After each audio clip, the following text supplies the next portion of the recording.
Welcome back to our YouTube channel.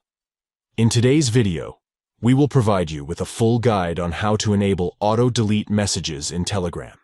If you value privacy and want your messages to automatically disappear after a certain period of time, this guide is for you. Let's dive in. Step 1.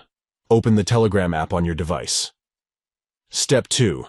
Locate and tap on the 3 stacked lines in the top left corner. This will open the menu options. Step 3.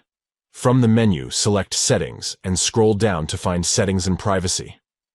Tap on it to access the settings related to your account's privacy. Step 4. Within the settings, scroll down and find Auto-delete messages. Tap on it to open the Auto-delete messages settings. Step 5. In the Auto-delete messages settings, select any option other than Off. You can choose from options like 1 day, 1 week, 1 month, or 1 year, depending on your preference. Step 6. Finally, tap on Enable to activate the Auto-delete messages feature in Telegram. By following these simple steps, you can easily enable auto-delete messages in Telegram, ensuring a more secure and private messaging experience. Thank you for watching, and enjoy the peace of mind that comes with auto-deleting messages in Telegram.